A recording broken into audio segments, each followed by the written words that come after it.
habeen wanaagsan daawadayaal kuna soo dhawaada barnaamijka caawa iyo caalamka magacaygu waa Farxaan Maxamed Jimcaale qodobada wararka ugu waaweyn waxa ay kala yihiin iyadoo doorashada wadanka Nigeria ay nagu soo food leedahay waxaanu eegi doonaa musharaxiinta ugu cadcad caqabadaha ay wajahayaan iyo sababta dhalinyaro badan aysan u codeyn doonin warbixin dheeraad ah ayaanu idinkaga haynaa Nigeria qodobada kale ee caawana waxa ka mid ah dagaalkii ugu dambeeyay ciidamada Mareykanku uu taageerayo ayaa dagaal ku haya haraadigii ugu dambeeyay ee kooxda la baxday dawladda Islaamiga ee Suuriya ka dagaalamaya dooda khamiista caawana waxaanu ku eegi doonaa wax ku oolnimada ururka midowga Afrika iyo sida uu u meel mariyo go'aamada uu gaaro ururkaasi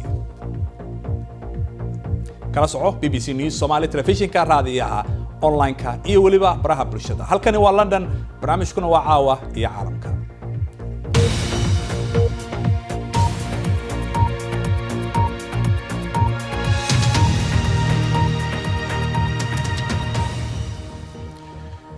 dalka Nigeria waxa la galayaa xilligii doorashada maalinta Sabtida ee nagu soo beegan waxaana doorashooyinka u sharaxan in ka badan 70 musharax laakiin labada musharax ee ugu cadcad ayaa ah madaxweynaha hadda xilka haya Muhammadu Buhari iyo dhigiisa Atiku Abubakar in ka badan 80 milyan oo qof oo reer Nigeria ayaa u dareeri doona goobaha codbixinta si ay u doortaan madaxweyne iyo xubnaha baarlamaanka iyadoo gudoomiyaasha goboladana la dooran doono bisha soo socota ee March Muhammadu Buhari ayaa waxa uu horey u ahaan jiray generaal ka tirsan ciidamada wadanka Nigeria madaxweynihii ugu horeeyay ee ka soo jeeday xisbiga mucaaradka ayuuna ahaa oo xilka qabta waqti ka badan 20 sano tan kale madaxweyne Buhari oo 67 jira ayaa waxa jira su'aalo ka taagan caafimaadkiisa oo markaasi la sheegayo in ay ku sameeyaashiisa bedelayaan inta badan oo isbitaalada uu ku jiray dhanka kale Atiku Abubakar ayaa horey u soo ahaan jiray madaxweyne ku-xigeenka isagoo isku halaynaya khibradiisa ganacsiga waxaana markan ay tahay markii afraad ee uu isku soo taago xilka madaxtinimada wadankaasi wuxuuna ballan ku qaaday inuu nabadgelyada gobolada waqooyiga dib u soo celin doono balse eedeymo musuqmaasuqa oo xilligii uu madaxweyne ku-xigeenka ahaa lagu eedeeyay ayaa wali daba taagan taasoo ah waxa ugu muhiimsan ee ay wajahayso cidii ku guuleysta doorashada wadanka laakiin dhalinyarada oo boqolkiiba 60 ah bulshada Nigeria ayaa sheegaya in aysan codeyn doonin maxay tahay sababta waxa eegaya Isxaaq Khalid Ahmed Xaaji Xasan ayaa soo jeedinaya ololaha ugu dambeeya ee doorashada Nigeria madaxweynaha xilka haya Muhammadu Buhari oo 76 sano jir ah ayaa mar labaad u tartamaya jagada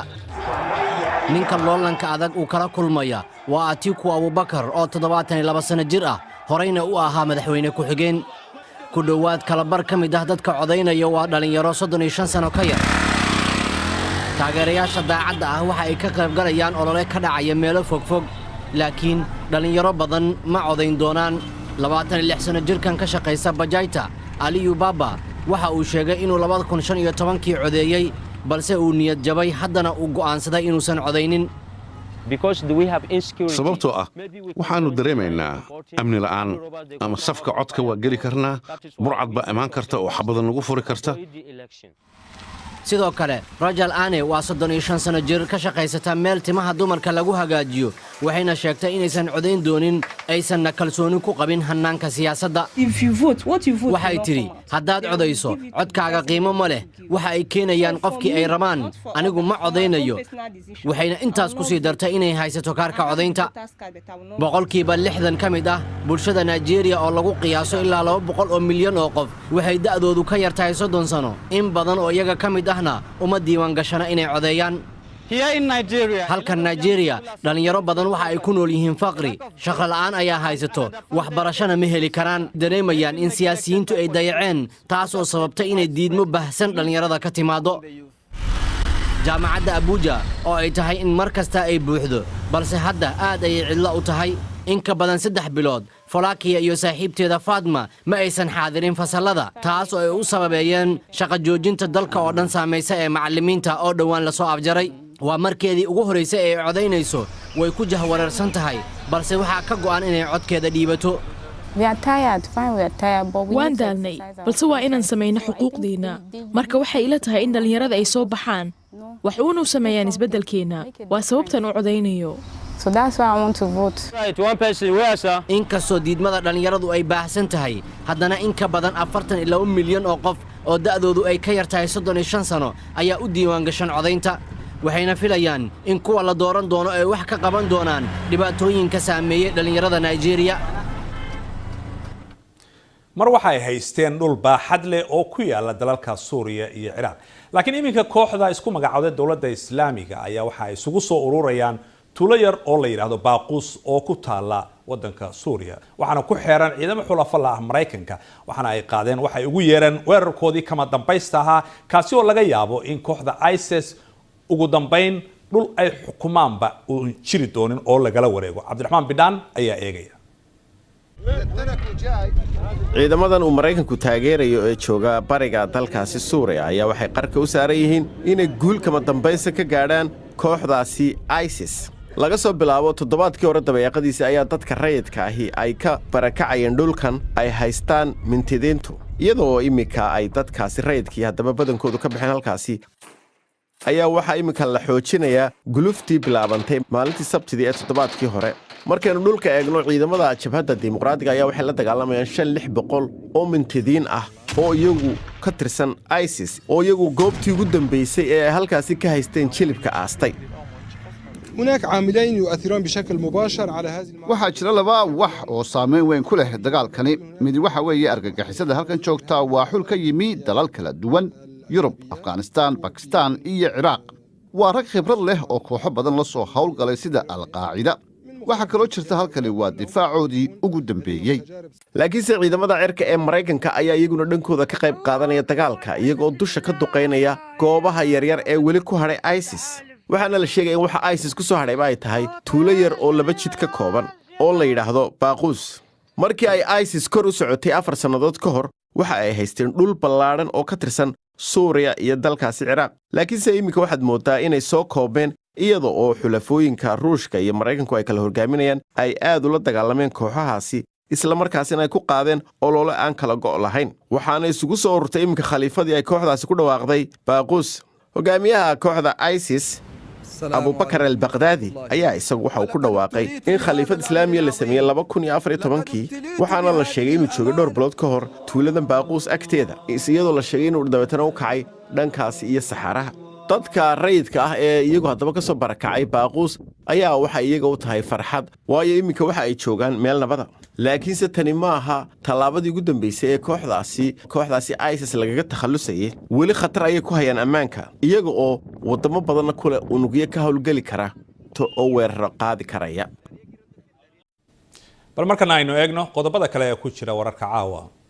wasiirka maaliyadda ee Soomaaliya ayaa sheegay in sanadkii la soo dhaafay ay soo ururiyeen lacag ka yar canshuurtii ay ka filanayeen ganacsatada inay bixiyaan waxa uu sheegay in 14 milyan oo dollar oo canshuur ah ay soo ururiyeen sanadkii hore oo ay filayeen ilaa 20 milyan oo dollar sida uu sheegay shir jaraa'id oo ku qabtay Muqdisho waxa uu yiri sharciga ayaanu la tiigsan doonaa ganacsadihii bixin waaya canshuurta ganacsatada ayaa sanadkii tagay waxa ay ka gadoodeen canshuuro dheeraad ah oo la saaray inkastoo markii dambe la sheegay in laga heshiiyay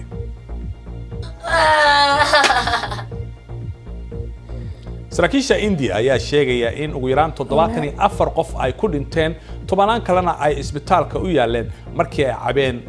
alcohol wax ku qasan yihiin qaar ayaa indhabeelay laakiin tirada saxda ah ee dhimatay intaa waa ay ka sarreyn kartaa cabitaankan oo ah mid raqiis ah oo gudaha wadanka lagu sameeyo waxa uu caan ku yahay dhulka miyiga ee India booliiska ayaa qabtay 10 litir oo khamriga noocaasi ka mid ah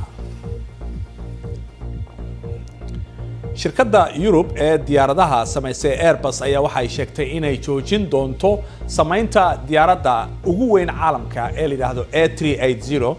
go'aanka ayaa yimid kadib markii shirkadda Emirates oo ah shirkadda diyaaradaha ugu badan ka iibsata ay yareysay dalabkeedii waxaana ay sheegeen in aanay dhaqaale ahaan suurtagal ahayn in ay sii wadaan soo saaridda diyaaraddaasi weyniga badan waxaana sameynteeda la joojin doonaa sanadka 2021 marka la gaaro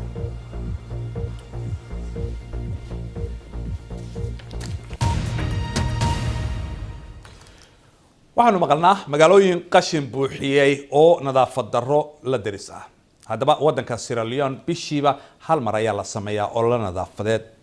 waa olole cusub oo uu aasaasay madaxweynaha waddanka isagoo ugu baaqay dadka in ay nadiifiyaan wadooyinka si markaasi kor loogu qaado nadaafadda iyo bilicda magaalooyinka waddankaasi. ololaha waxaa la qabtaa bil kasta maalinta Sabtida ee ugu horeysa. Cabdixaafid Cawl Ismaaciil ayaa faahfaahinaya. u soo baxa ololaha nadaafadda. u malayn maayo inuu jiro qof nabadda jecel oo reer Sierra Leone ah oo aan jeclayn fikradda ah in dalka la iska nadiifiyo. Freetown Sabtida ugu horeysa bil kasta dadweynuhu waa inay nadiifiyaan wadooyinka magaalada. qof kasta wuu og yahay sababta loo nadiifiyo magaaladu inay tahay in laga hortago xanuunada waayo caafimaadku waa qaali. ololaha nadaafadda waxaa bilowday madaxweyne Julius Maada Bio iyadoo doonaysa inay kor u qaado nadaafadda iyo wax soo saarka bulshada. sababta maalinta nadaafadda loo sameeyey waa inay dadku helaan maqaam lagu xusuusiyo muhiimadda uu leeyahay deegaan nadiif ah. qaramada midoobay waxay sheegtay in reer Sierra Leone 20% ay ku nool yihiin meelo qashinku ku badan yahay uuna ka maqan yahay adeega aasaasiga ahi. waxaan aaminsanahay in ololahan oo kale laga sameeyo caalamka oo dhan. mar walba waxaad nagala socon kartaa BBC Somali Facebook, fadlan waxaad raadisaa BBC News Somali halkaasi oo aad ka heli doonto muuqaalo falanqayn dheeraada iyo wararka ugu waaweyn. si aad u hesho wararkii ugu dambeeyay Soomaaliya caalamkaba nagala soco BBC Somali Twitter iyo Instagram. wali waxaan noo soo socdo qaybta dambe ee barnaamijka aad ku daawan doontaan doodii caawa oo aan ku eegi doono wax ku oolnimada ururka midowga Afrika iyo sida uu meel mariyo go'aamada uu gaaro ururkaasi. waxya kadib ayaanu isku soo noqon doonaa.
habeen wanaagsan daawadayaal mar kale waxaad daawanaysaan barnaamijka caawiya caalamkan idin xasuusiyo qodobada wararka ugu waaweyn. waa maalintii ugu dambeysay ololaha doorashada Nigeria taasi oo ay ku tartamayaan ilaa 70 musharax oo uu ka mid yahay madaxweynaha hadda xilka haya Muhammadu Buhari. dagaalkii ugu dambeeyay ee ciidamada Mareykanka uu taageerayo ayaa waxa uu ku socdaa haraadigii ugu dambeeyay ee kooxda la baxday dowladda Islaamiga ee ka dagaalamaya waddanka Suuriya.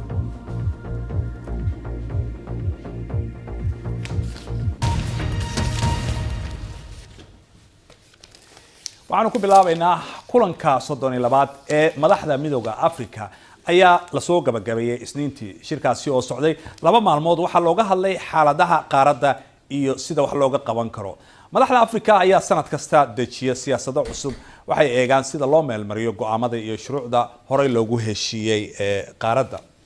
waxaana jirta in sanadka 2020 qaaradda mashruuca ay ku tiigsanayso ay tahay sidii colaadaha loo soo afjari lahaa marka la gaaro xilligaasi. sidoo kale marka la gaaro sanadka 2063 horumarinta iyo isbeddelka dhaqaalaha bulshada iyo waliba in horumar joogto loo sameeyo heer gobol ilaa mid guudba qaaradda gabi ahaanba. madaxweynaha waddanka Rwanda Paul Kagame oo guddoonka golaha hayay sanadkii tagay ayaa waxa uu sheegay in 89 milyan oo dollarka Mareykanka ay bixiyeen 50 dal oo xubin ka midowga Afrika taasi oo maalgelin joogto u noqonaysa ururka. waxaanu ku tilmaamay tan inay tusaale u tahay xalka wada jirka ah ee dalalka qaaradda Afrika. wuxuu xilka ku ku wareejiyey madaxweynaha waddanka Masar Cabdilfataax al-Siisi kaasi oo ballan qaaday shaqo abuur maalgelin iyo weliba ka hortagga caqabadaha qaaradda ka jira oo uu ku tilmaamay xagjirnimada iyo argagixisada. haddaba haddii aynu sii eegno ururka midowga Afrika ma fulinaya go'aamada uu gaaro iyo ballanqaadyada uu sameeyo waxaa dooda igala qayb galaya caawa Maxamed Cabdulaahi oo arrimaha Afrika iyo gobolka ka faalooda dhinaca khadka stuudiyaha magaalada Nairobi isna waxaa ku jira oo barnaamijka nagala qayb galaya Cabdulaahi Cabdi Sheekh oo maareynta iyo istiraatiijiyadda bartay. waxaan ku bilaabaya marka ugu horeysa Maxamed Cabdulaahi stuudiyaha la jooga. Maxamed ururkan horta ma la dhihi karaa urur waxtar la weeyo oo waxa uu mar walba soo jeediya qabta? beri buu wax qaban jiray laakiin hadda awoodiisii sidii berigii xorriyadda la helay markii hore OAU baa la oran jiray haddana African Union baa la yidhaahaa. markiisii hore aad iyo aad buu wax uga qaban jiray gobonimo doonka. waa og tahay dalal fara badan oo koonfurta Afrika way South Africa ka mid tahay Namibia, Angola, Mozambique gumaysti baa haystay. marka xagga gobonimo doonka ama oo dooda ay u doodayeen aad bay wax uga qaban jireen laakiin intii ka dambeysay waxyaalaha ay qabtaan way iska yihiin asbaabtana waan ku sheegi karaya. waan gartay bal su'aal la mid ah aan weydiiyo Cabdulaahi Cabdi Sheekh. Cabdulaahi ma la oran karaa ururkan waa urur waxtar leh oo karti leh wax qabta mar walba? waad mahadsantihiin xaqiiqatan aniga sida ila tahay ama ii muuqato ururku waxaan dhihi karaa horaan wuxuu soo ahaan jiray hadda waa magacuyaal sababo jira awgood oo anigu aaminsanahay inay maartay wadan uga jirto maartay sababaha dartood waxaan aaminsanahay ururku hadda inuu magacuyaal yahay waqtiyaalka ugu badan ee la arkayna ay tahay waqtiyaalka sanadlaha uu shirayo intaas aan aaminsanahay wixii maartay waxyaalaha aan u aaminsanahay inuu magacuyaal yahayna insha Allah waan gadaal baan uga daraynaa. laakiin Cabdulaahi soo lama oran karo ururka inkastuu shir sanad walba yeesho waxyaabo oo istiraatiijiyad iyo wuxuu la yimaadaa qorshooyin ay inta badan gudiyay leeyihiin kala duwan oo arrimaha kala duwan u qaabilsan marka waxaad leedahay waa magacuyaal waxaas oo dhan? xaqiiqatan waxaa jirta strategically markaad program samaynayso ama urur ha ahaado ama wax ka business ha ahaado ama organization ha ahaado waxaa muhiim ah in la fiiriyo basically xagee wax ka bilaabma. hadda shirarku inta badan ururku ka hadlo waxyaalo aad u wanaagsan oo horumarku ka hadla laakiin aan waxaan aaminsanahay ururku nabarkiisa waa ka warwareegaya kamana hadli karo nabarkuna waa leadershipka maartay madaxda wadamada ee ururka hoggaanka laga haystaa baa leedahay hogaamiyaalka laga haystaa hogaamiyaalka wadamada Afrika kuwaas iyaga laga haystaa waxa shirina waa iyagina farta iskuma fiiqayaan marka bointigii boogta ahaa in la taabto loo baahnaa loogama hadlo. Cabdulaahi waa maasanta. Maxamed Cabdulaahi ma la qabtaa in hoggaankii ururka ay wax si ka yihiin? hoggaanka kaliya ma waa adigu madaxda oo dhan ee Afrika hadee baa kamid ah marka lama eedeyn karayo ninka marka madaxda u ah hoggaanka awoodiisu waxay ku xidhan tahay sida loo taageero dhibaatadana sidoo uu sheegay waxa weeyaan sida ma jirto qadiyad hadda Afrika ka dhaxaysa oo wax ka qabtaan dhowr qadiyadood baan ku soo qaadi karayaa oo la filanay inay wax ka qabtaan xaggii gumaystaha iyo dadkii la adoomeysan jiray mashruuc baa jiri jiray in magdhow la weydiisto wadanada galbeedka mashruucii xaggee uu ku dambeeyay waxaa jirta waxyaalo fara badan oo hadda ka dhaca Afrika wayna ka xanuunsaneen Afrika kamida Congo oo kale xoolaha Congo waa la iska gurtaa waxaa kamida Soomaaliya oo maanta aan loo ogolayn inay degto ama nabad hadeen uma hayno inaan loo ogolayn Soomaaliya ayaga qarash iyo naf iyo maali wax walba geliyay oo ciidamada midowga Afrika ku dhinta maalin walba lama socotid inay ayagu lacag ka bixiyaan lacagtu waa lacagtii xaq ay u lahayd Soomaaliya oo ay ka leeyahay beelaha sa Europe oo kale oo Afrikada kale la siiyo lacagtii baa mushaar loo siiyaa askar Afrikaana ciidankii Soomaalidan lama doon la dhiso Soomaalida saraan dhaano marna ma yiraahaan maxawiyaan no war no peace wayaan xaaladda mataqaana Soomaaliya hadda ay ku jirto ciidan ma jiro dawladda laguma eedeyn karo tii ka hore ee Soomaaliyeed laguma eedeyn karo waa xaalad jirta wax ka xanuunsada Afrika isma xanuunsato horta marka ugu horeysa isma ba xanuunsataba oo waxa kamid ah arinta Congo aan ku sheegayo marka mida kale waxyaalo fara badan oo berigii hore oo ayuuda rajo weyn baa laga qabay ninkii loo jeedan Kwame Nkrumah madaxweynaha Ghana Julius Nyerere afkaar baa jirta laakiin way ku kala baxeen oo gumaystihii baa mid walba dhinac ka galay hadda eegtid mataqaana Faransiiska oo kale dhulalka Faransiiska ilaa maanta uu gumaystaa laakiin Cabdullaahi waan ku soo noqonayaa balan weydiiyo fikradaas waxa madaxa ruuxaya Cabdullaahi Cabdullaahi waad maqlaysay Maxamed doodiis wuxuu leeyahay Afrika iskuma naxdo xaqiiqatan waa runtii Maxamed aad buu ula socdaa tan horta aan ku laabtay leadershipka markaan leeyahay urur ka hadlaysan yahay ma aha Sisi ama Paul Kagame ma aha waxaan ka hadlayaa waa madaxda wadamada tan uu Maxamed ku amaanay maartay waagi hore gobonimo doonka ahaydna example waxa kugu filan Soomaaliya hadda ciidamada jooga ciidamo dhowr iyo 20 ka badan oo Afrikaana jooga cidda lala dagaalamaya cid u dhuuman ma waa cid magaalo haysata serious looma horta pointiga Maxamed aan ku taageersanay pointiga kale ee dhanka gobonimo oo diriirka ahaa Addis Ababa shirku ka dhacay headquarter ka maartay ururkana muddo soo ahayd Addis Ababa inta ku wareejisan maxay tahay dadka ku wareejisan qoomiyadaha Ethiopia ee maanta xaaladda ka jirta maxay tahay ma yihiin dad ku kalsoon ururka Afrika weligii kama hadlin ogaade region ama Soomaalida Ethiopia waxa u taqaanaba wixii ka socday xasuuqa weligii kama hadlin Addis Ababa ku shiri jiray Soomaaliya laakiin seriously ugama hadlin seriously uma dhaxgalin Suudaan hadda waxa ka socda waa loo jeedaa waa un laga hadli laakiin ma jiro si xaqiiqi ah waxba looma galo horumar baa laga hadliyo inay barwaaqo sooran Afrika la gaarsiiyo Cabdullaahi haddaan ka dhaxgala laakiin waxa jooga xogayihii qaramada midoobay Guterres oo ku amaanay bay yiri Afrika dadka ku qaxay gudaheeda iyo dadka qaxootiga ahba aad bay door fiican uga qaadato ku amaanayo dhibaatooyinkaas laakiin runta marka laga hadlo Soomaaliya waxyaabo fara badan inay qabteen oo xitaa ganacsi iyo isku fur qaaladda ay ka hadlayaan oo xitaa aragti ay jirtay in baasaboor guud oo qaaladda wada yeelato la samaysto waxa soo dhan iska in tarnamiya waxna waa asaasiyaad primary weeye waxna waxa la yiraahdaa secondary la yiraahdaa waxyaalahan hadda laga hadlayay first stage ma waa waxyaalihii noqon lahaa second or third stage noqon lahaa marxalada labaad ama saddexaad noqon lahaa weeyaan marxaladooyinka asaasiga ahaa haddaan Suudaan la dejinin haddaan Soomaaliya la dejinin haddaan maartay Ethiopia dhexdeeda carqalada ka jira la dejinin qaxootiga iyo qaxan iyo dhibkan uu sii socon laakiin dhibaatada faktigan garamarayna Afrika waa konton dal laakiin saddexda wadan oo kaliya ma aha Maxamed adaan ku siinaya konton sanadood ba hadda laga joogaa markii OUda ama ka badan waxaana berigii la bilaabay ba waxa laga hadli jiray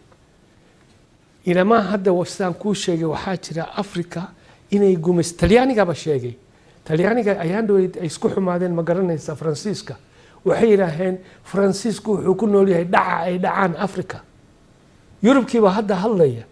marka Afrika isma naxdo dhibaatooyin fara badan baa ka dhacday Afrika berigii horena waxyaalaha jiray oo ay kamid tahay gomonnimatoonkaas ee mid ka ahayd iyo cunsurida laakiinse way dadaalayaan meesha African Unionka waa talking shop waa meel wada hadlo marka waan soo gabagabeynaa faragelin baa lagu hayaa baad leedahay waa la gumaystaa baad leedahay laakiin saasoo tahay Shiinihii baa dadaal wada oo ama dadku faragelin ha u arkaan qaarkood oo wax ka dhisayo marka sideed u aragtaa taas naftirkeeda Shiinuhu dadaalkiisu sameynaya asaga dantiisa wata Afrikana way ka faa'iideysanaysaa hawla rasmi ah halkan ka wadaan sida ula socoto markii ugu horeysay ma wadannada reer galbeedka markii cudurqabateynka lagu sameeyay wadanka Rhodesia marka ay dhibaatada ka dhacday mataqaana Zambia iyo meelaha copperkeeda Tazara trainka la yiraahdo ee Tanzania soo mariyay waan soo koobay anoo waqtiga ku yar Shiinaha dhisay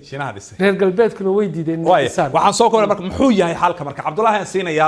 waxaan haynaa seconds baan noo haray Cabdullaahi muxuu yahay marka xalka soo jeedinayso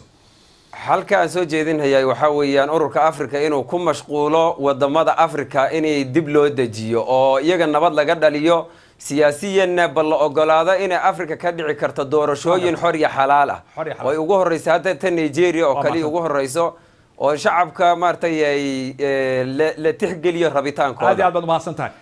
Cabdullaahi adiguna laba eray shirarka Afrika waan tagi jiray aniga tan iyo 70-nadii shir walba waan ka qayb galay soo koob xalku muxuu yahay halku wuxuu yahay Afrika sidan inay isu dhaanto oo marka arrimahan ay ka wada hadlayaan ay fuliyaan aad iyo aad baad mahadsantihiin Cabdullaahi iyo Maxamed labadiinaba inta ayaan ku soo gabagabeynayaa barnaamijkii caawaya caalamka iyo doodiiba gabi ahaanba waxaan kaga mahad celinaynaa daawashadiina intaan markale kulmayna dhamaantiinba nabadgelyo